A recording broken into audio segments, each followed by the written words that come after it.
Hello there. Today we're going to talk about the Black-Eyed Susan Stakes.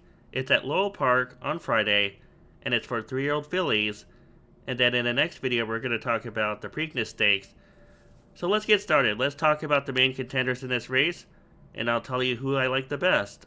The morning line says that Jumping the Gun will be the favorite at 3-1, but I kind of doubt she'll be the favorite. You see that she finished second in a demo sale last fall, but then she came back in the Weber City Miss, and she was third by 5 lengths. Now, why would the public be interested after she finished third by 5 lengths in the Weber City Miss? And also, this trainer is unknown, Andrew Simoff. I'm not saying he's not a good trainer, I'm saying most of the public doesn't know him, and why would they bet on him? I mean, there are other big trainers in this race, and the public tends to bet big trainers. So would they bet this filly off a bad race with an unknown trainer? I think the favorite might be Breakin' Popa. Breakin' Popa. She's trained by Steve Asmussen. She comes off a win in the Crescent City Oaks at Fairgrounds. And let's watch that race. What did this filly do at Fairgrounds? We have them in mid-stretch. And Breakin' Popa is on the lead right now. There's a white filly with pink blinkers trying to chase her, and we're going to talk about her in a second, but Breakin' Popa on her wrong lead. It's hard to tell because it kind of zooms out, but she went to her wrong lead, which is a negative, but she opens up on the field. I want to talk about the runner-up. Thrill Seeker was runner-up in that race, and it's a bad sign that she was 6th in the Cajun Miss at Evangeline. I mean, all her finishes at Fairgrounds are good, but once she switched to a different track, she was 6th in that stakes race. So I wonder, who did Breakin' Popa beat in the Crescent City Oaks? She does have a good trainer, and I don't think he would send her to this race if he didn't think this filly had some ability. She has speed. I don't know if that'll help her in this spot with My Miss Mo lined up to her outside. But I think this filly has ability. I'll put her in my top 4, but I'm not going to pick her on top. Now let's talk about who else might be the favorite. My Miss Mo is number 10, and she comes off a second place finish in the Gulfstream Park Oaks and a second place finish in the Devona Dale at Gulfstream. It's easy to see why she might be the favorite. These are 2 important Oaks prep races, and they were at Gulfstream, and everyone watches Gulfstream from January through March. She finished second in both races. The public is familiar with this filly. She finished second to Prom Queen. Safi Joseph Jr. trains her.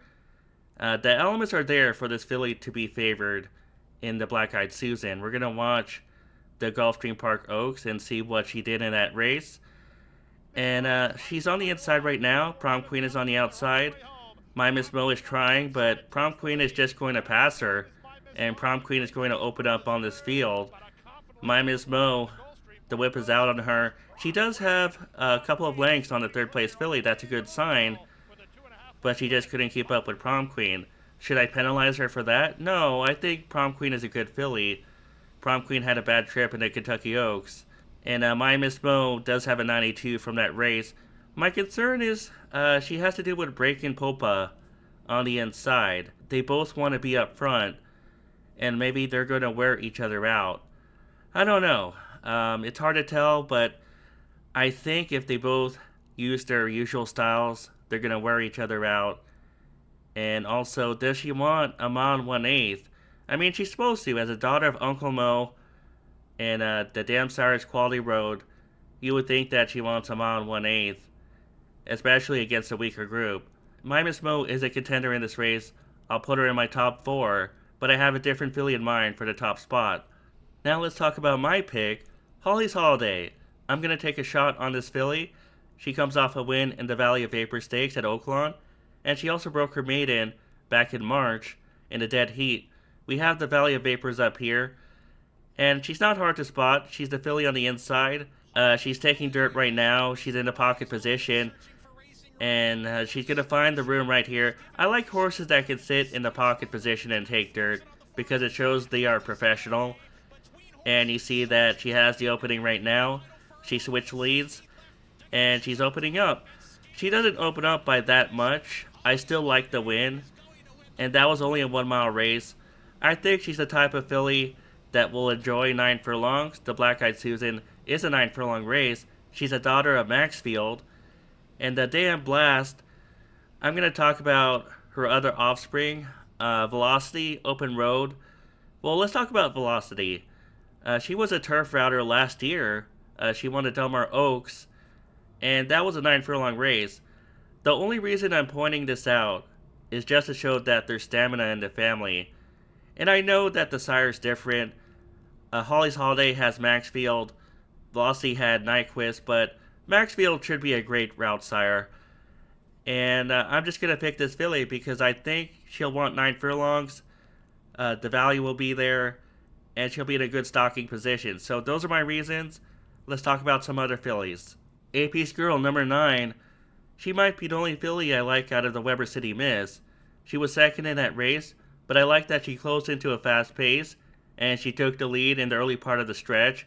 It might not seem like a fast pace, 23:48, 1:14, but I don't know, Breeze calls it fast. You see under 1C and 2C, it says plus 11 and plus 6, which should indicate a fast pace. Well, we're going to watch the race anyway, and not that race. We have it up here, and you see that AP's Girl is the one with the long white blade. She's in the lead right now, and that filly on the outside, Ivy Girl, I believe, who was in this race as well, she passes her in the stretch.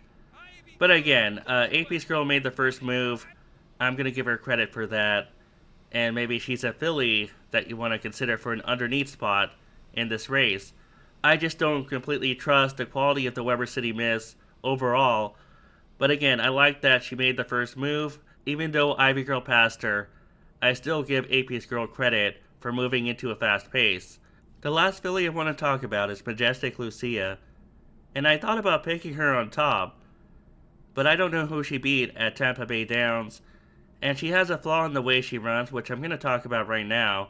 We're going to show the race that she won at Tampa Bay Downs, an optional claimer, and we have it up here. And watch her legs. She does not switch leads. She does not switch leads at all. And it's fine in this race. She's not facing much in this race. But against better horses, I would prefer to see that a horse like her switches leads, especially if she's a closer or a stalker. I think it'll be hard to stalk or close against these type of fillies. These are better horses than what she faced at Tampa Bay Downs. I know that she did earn a 91 when she broke her maiden at Gulfstream Park. That is competitive in this race.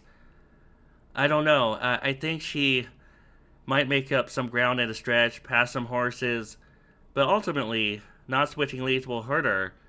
And I think she's a good inclusion for exactas or trifectas underneath, but I'm not going to pick her on top. Let's round this out. Holly's Holiday is my pick for this race, the Black Eyed Susan Stakes at Laurel Park, and she will be in a great stalking position. She might need some help from the pace. It would help her if Breakin' Popa and My Miss Mo got in a pace duel. I don't know if that'll happen. She won't be that far behind though, so if the pace is not that fast, she's only going to be like 2 lengths behind, 3 lengths behind at most. Holly's Holiday, I'm going to take a shot on her in the Black Eyed Susan. Now, I did say Breakin' Popa, My Miss Mo might get in a pace duel. If they don't, one of them could easily win this race. My Miss Mo is the more famous of the two. She ran against Prom Queen last time, and now, arguably, this is a weaker field. So, I wouldn't be surprised if My Miss Mo won this race. I would not be surprised if Breakin' Popa won this race either. And for the underneath spots, I would say that the filly we talked about, Majestic Lucia, would be a good inclusion, or AP's Girl, although her odds won't be as generous as Majestic Lucia. Anyways though, Holly's Holiday, my top pick for the Black Eyed Susan, and I might even single her for the Black Eyed Susan Preakness Double. I'll think about it, but most likely I'll single her, because I just think she'll be in a good position like I said, and she'll want the distance. Thanks for watching my video, and I'll be back soon with a Preakness Stakes analysis.